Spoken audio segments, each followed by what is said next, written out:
Olá, na aula de Sociologia hoje, aula 8, trabalharemos com relações de poder e sociedade. Então, nessa conversa, a primeira coisa que nós temos que fazer é definir o que é poder. Poder, como vocês podem perceber, né, ali no nosso slide, é a capacidade de influenciar ou fazer com que alguém ou um grupo de indivíduos faça exatamente aquilo que corresponda aos seus interesses. Interesses de quem? Desses indivíduos? Não, daquele que emite a ordem. Então, a ideia, né, dessa relação, obviamente, a gente vê isso em vários níveis da sociedade, e é o que nós vamos perceber com a discussão de alguns autores, né, como Michel Foucault, Antônio Gramsci, Pierre Bourdieu, que servirão de base para essa relação, para a discussão sobre essa relação. Ok? Então, definido o poder, vamos continuar nesse passeio. Uma das questões básicas dentro de uma determinada sociedade é justamente perceber a existência de normas e regras sociais. Essas normas elas podem ser escritas ou não. Agora, o que acontece é que os indivíduos devem, e aí é o que se espera normalmente, devem cumprir essas regras e essas normas. E o que acontece com aqueles que não cumprem? Simples. Pela previsão existente dentro dessa sociedade, essas regras, há uma punição àqueles que se recusam, de alguma maneira, a não cumprir, e não cumprir essas normas e essas regras. E como é que elas são feitas? São feitas a partir de uma análise da sociedade, ou seja, prevendo o comportamento dos indivíduos, como também podem ser estabelecidos a partir das tradições, né, de uma tradição ou de uma cultura que está inserida nesse grupo social. Então, por exemplo, uma norma social básica é quando você recepciona alguém na sua casa, e isso faz parte, você tem que tratá-lo com cortesia. Caso contrário, né, você sendo descortês, muito provavelmente essa pessoa nunca mais voltará à sua casa ou sairá falando, dizendo, casa de fulano de tal, não é legal fazer visita porque ele não recebe bem as suas visitas, né? Ele não é um bom anfitrião. E quando isso se dá na sociedade? Então, por exemplo, um estabelecimento de uma norma, né? A obediência à Constituição. Então, a Constituição é um conjunto de regras que devem ser obedecidas pelo conjunto da sociedade, certo? Então, nenhum indivíduo, pelo menos, como nós imaginamos em regimes democráticos, está livre, né, de obedecer à Constituição. Ok, então o que significa isso? Que na Constituição, e aí ela parte de um debate, de uma discussão de vários indivíduos, de vários representantes políticos, eles formulam essas leis, eles elaboram essas leis, prevendo, né, diante de um quadro, de um momento da sociedade, então eles formulam essas leis prevendo padrões de comportamento para essa sociedade. Agora, o que acontece? Aí você tem, né, os direitos, que estão previstos também na Constituição, e esses direitos, obviamente, então quer dizer que eu posso fazer qualquer coisa? Não. Esses direitos também são limitados pela possibilidade de você interferir nos direitos de outros indivíduos. Então, como é que se mantém ou como é que se faz obedecer essas regras e essas normas sociais? Nós temos dois instrumentos, a violência física e a violência simbólica. A violência física, como vocês podem perceber, é a utilização de um aparato repressivo, né, a coerção física direta, que pode ser a polícia, as forças armadas, certo? E esse instrumento, obviamente, ele é utilizado quando ou não há mais o diálogo, ou quando houve uma desobediência às normas e às regras sociais. O outro instrumento é a violência simbólica. A violência simbólica, como o próprio nome diz, é aquela violência que não é física. Ela se manifesta, digamos, de forma mais sutil na sociedade e ela também perpassa todos os níveis dessa sociedade. Então, a violência simbólica ela pode ser aplicada pelo Estado contra o indivíduo ou grupo de indivíduos, como também pode ser aplicada entre indivíduos. Né? Dentro de uma casa, por exemplo, as ameaças, pôr de castigo, cortar mesada, não vou comprar tal coisa, você não vai viajar, sabe? Essas ameaças veladas, não tão veladas assim, mas essas ameaças, elas constituem uma violência simbólica. E mais, existe uma pressão também, né? Essa violência ela pode ser entendida assim, pela possibilidade da punição. Ou seja, eu não faço tal coisa, eu não pratico tal ato por medo de ser punido. Então, a violência simbólica é a possibilidade. A violência material ou física é a ação direta contra o sujeito. Certo? E aí, nós temos um elemento bastante interessante, que aí eu até coloquei em destaque, né? Desejo de poder, disciplinar saber, conflitos. Né? Então, como é que a gente trabalha isso? Primeira coisa, todos os grupos desempenham ou desenvolvem um desejo de poder. O que é o desejo de poder? É só você pegar o que está lá na definição. Fazer com que os grupos ou indivíduos atendam aos seus interesses, né? Manifestem qualquer tipo de atitude em acordo com aquilo que lhes foi passado, certo? E aí, é claro que, a partir do momento em que esse desejo de poder ele é manifestado, o grupo que manifesta ele tem que ter condições de fazê-lo. Caso contrário, não funciona. Né? Eu ignoro solenemente e sigo a minha vida. Então, esse grupo que tem esse desejo de poder, ele tem que ter os instrumentos para que as suas vontades sejam atendidas. Aí nós passamos para o outro elemento, ainda dentro dessa perspectiva. Disciplinar o saber. O que significa isso? Saber, vocês sabem, é um conjunto, né? Saber, vocês sabem, achei legal isso. É um conjunto de conhecimentos. Né? Não necessariamente somente conhecimentos acadêmicos, mas o conhecimento na sua forma mais ampla. Então, como é que eu disciplino isso? Apontando qual conhecimento é ou não é correto. Ah, mas não quer dizer que existem conhecimentos corretos e incorretos? Não. Os conhecimentos eles estão de acordo com cada sociedade, com a necessidade de cada sociedade. Certo?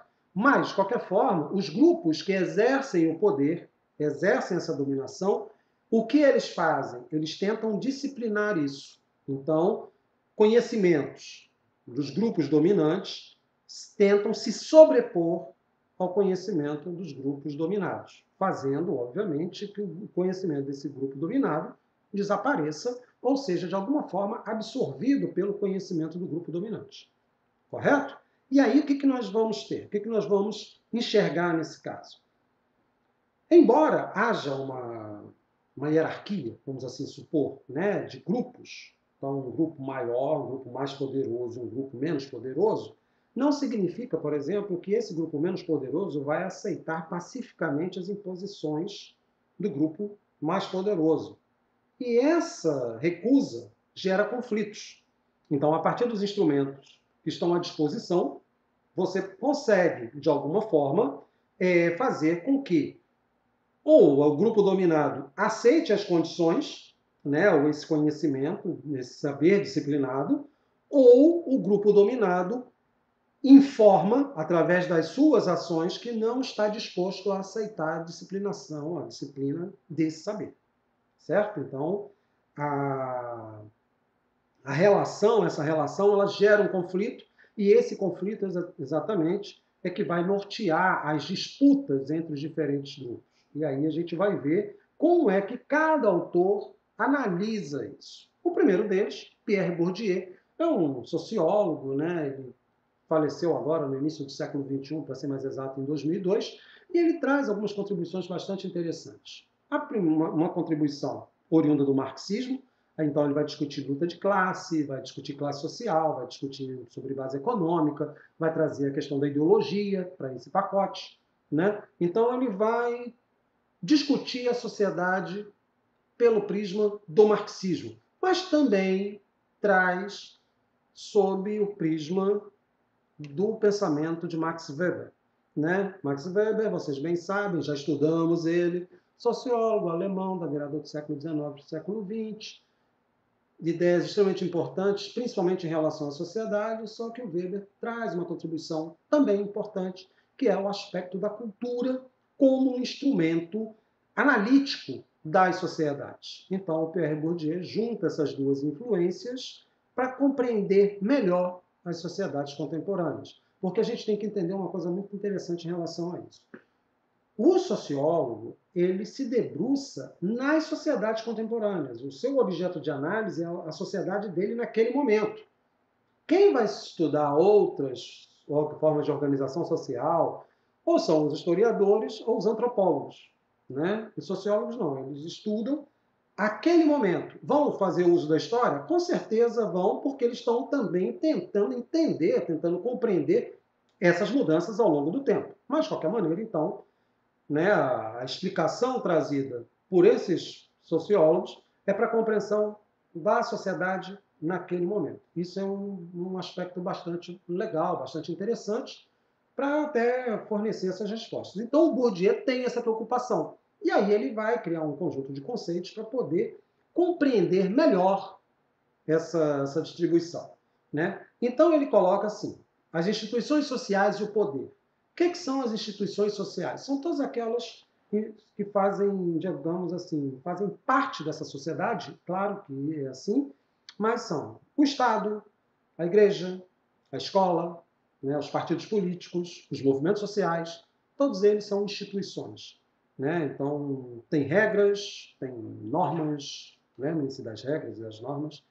Então, essas instituições, elas se relacionam com seus membros através de relações de poder, certo? E qual é o poder que essas instituições se utilizam? Se utilizam para o exercício desse poder. Aí é o poder simbólico, como aparece ali mais ou menos na definição. Você pega, por exemplo, essa ideia da naturalização das desigualdades sociais, isso está presente, por exemplo, na sociedade capitalista, nas instituições que permeiam a sociedade capitalista. Certo? Então, por exemplo, um judiciário ele vai refletir a sociedade capitalista, o Estado vai refletir a sociedade capitalista, porque a sociedade é capitalista. Então, por exemplo, dentro desse conjunto de regras, né, o respeito à propriedade privada. Isso é uma regra exclusiva das sociedades capitalistas. Isso você não vai encontrar numa sociedade comunista, porque ela não tem propriedade privada. Você não vai encontrar numa sociedade absolutista, numa monarquia absolutista, porque tudo pertence ao rei. Você não vai encontrar em grupos ditos primitivos, grupos sociais tradicionais, como os indígenas, né, que porque não tem o conceito de propriedade privada. Então, isso é um elemento tão somente da propriedade privada. E o que esse poder simbólico da propriedade privada, ou do respeito a ela, quer dizer, diz para a gente? Que se você violar a propriedade privada, você pode ser punido por violá-la. E aí existe um conjunto de regras, um conjunto de normas, que estabelecem que a única forma de você ter acesso à propriedade privada, ou seja, se tornar proprietário, é através ou mediante compra, né? Ou alguém doou para você. Você não pode chegar e ocupar simplesmente aquele lugar. E aí, claro, diante disso, você vai dividir a sociedade entre aqueles que têm e os que não têm, né? E nesse caso, os que têm exercem poder sobre os que não têm, certo? Então essa é uma característica que também é analisada pelo Bourdieu e isso acaba sendo naturalizado. É onde entra a questão da ideologia, conceito tomado emprestado de Karl Marx. Aí você tem a definição apresentada por John Scott, outro sociólogo, mais contemporâneo também, tão contemporâneo quanto o Pierre Bourdieu, né? E ele diz o seguinte, é uma relação, né, como vocês podem ver na definição, então eu tenho dois agentes, um agente que exerce o poder e um agente que sofre o poder. No caso, sofrer significa ser alcançado pelo poder. E essa relação, ela é uma relação, que eu diria, assimétrica. Tá? É uma relação de dominação. Então, o que detém o poder, ele tenta a todo momento, e com um grande grau de sucesso, fazer com que o grupo dominado faça exatamente aquilo que ele quer que seja feito. Certo? Então, vocês vejam que a definição de John Scott não varia, não diferencia muito da definição apresentada pelo Bourdieu e nem aquela definição que nós apresentamos inicialmente. Aí, trazemos, obviamente, o Max Weber. Max Weber vai dividir o poder em três categorias: tradicional, carismático, burocrático, racional. Como é que funciona o poder tradicional? Tradicional, como o próprio nome diz, baseado na tradição, na história. Né? Então, os mais antigos exercem o poder sobre os mais jovens. Isso é uma característica de um poder tradicional. Existem questionamentos? Depende da sociedade. Se for uma sociedade em transformação, em rápido processo de industrialização, muito provavelmente isso pode acontecer. Mas, normalmente, há uma aceitação por parte dos membros da sociedade desse poder tradicional. E aí a gente passa para outra forma, o poder carismático. Vocês estão vendo ali. Quem é que exerce o poder carismático? O poder carismático ele pode ser um poder político, tá? Como ele também pode ser um poder social. Então, por exemplo, o Getúlio Vargas. Getúlio Vargas ele exerceu o poder carismático e burocrático racional. Mas o Vargas fez muito uso do seu carisma para alcançar seus objetivos políticos. Né? As pessoas, por exemplo, se você perguntar às pessoas com mais de 70 anos, se perguntarem para ela o que foi Getúlio Vargas, muitos, muito provavelmente, dirão que ele foi um excelente presidente da República. Ah, porque deu direitos trabalhistas, né? E o Vargas usou do carisma para obter apoio junto à população, certo? Um artista, por exemplo, que inventa uma moda ou traz alguma coisa, ele também exerce um poder carismático. Ele convence as pessoas daquilo que ele pressupõe ser mais interessante, as pessoas se identificam. Olha só, uma questão de identidade entre os indivíduos. Daí a ideia do carisma. E a última forma de poder para Max Weber é o chamado burocrático racional, que é nada mais, nada menos o poder do Estado sobre o cidadão. Então, como é que o Estado exerce o poder sobre esse indivíduo? A partir de regras escritas numa Constituição, num conjunto de regras, num conjunto de normas, num conjunto de leis, que a toda a sociedade obedece. Não havendo obediência a essas normas, essas regras, essas leis, muito provavelmente esse indivíduo será passível de algum tipo de punição. Né? É só lembrar um pouco do Durkheim, que ele também vai nessa vibe. Né? E aí eu tenho formas de poder. Eu tenho poder econômico, poder ideológico, poder político. Como é que eu defino isso? Primeiro, poder econômico, como a gente já tinha colocado lá atrás, é o poder de quem tem sobre aquele que não tem. Um indivíduo, por exemplo, numa empresa, o patrão paga salário, ele exerce poder sobre os empregados que recebem salário.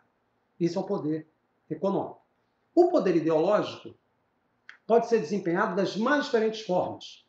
Um professor, por exemplo, ele pode exercer um poder ideológico sobre seus alunos e convencê-los da existência de determinados pontos de vista em detrimento de outros. É claro que isso nós chamaríamos também de doutrinação ideológica, que não é o caso, né? Não seria interessante. Mas um professor mal intencionado pode fazer isso, mas também autoridades políticas podem fazê-lo. Né? De você convencer, por exemplo, como Hitler fez na Alemanha, de convencer a população alemã de que os judeus foram os responsáveis pela derrota alemã na Primeira Guerra Mundial. O poder ideológico está aí. E o poder político? O poder político funciona da seguinte forma: você tem um partido, esse partido alcança o poder no Estado e passa ali a exercer um poder sobre toda a sociedade. Então, é a instituição estatal que será responsável pela manifestação desse poder político. Então, vocês vejam que nós temos aí 3 níveis de poder, 3 formas de poder: o poder econômico, o ideológico e o político, certo? E aí a gente começa a trazer a discussão a partir de alguns autores sobre a definição de poder. Gramsci, Talcott Parsons e Michel Foucault. Antônio Gramsci, pensador italiano, marxista, né, ele vai desenvolver uma tese sobre o poder, de que o poder ele não pode ser apenas imposto. É engraçado que essa tese esteve muito presente em alguns pensadores do século XIX. O Gramsci sofistica isso. Ele analisando a sociedade italiana do início do século XX, né, a classe operária aceitando a ascensão do fascismo de Benito Mussolini, ele vai dizer o seguinte: cara, uma das coisas mais interessantes na análise do poder é perceber a capacidade de convencimento de uma classe sobre a outra. É o que ele chama de hegemonia. Né? Então, isso é um dado bacana para poder perceber o funcionamento dessa sociedade. Certo? O Parsons, sociólogo norte-americano, também da primeira metade do século XX, ele diz, e aí ele vai na mesma toada do Gramsci, ele diz o seguinte: olha, para o exercício do poder não pode existir apenas ação violenta, apenas ação coercitiva.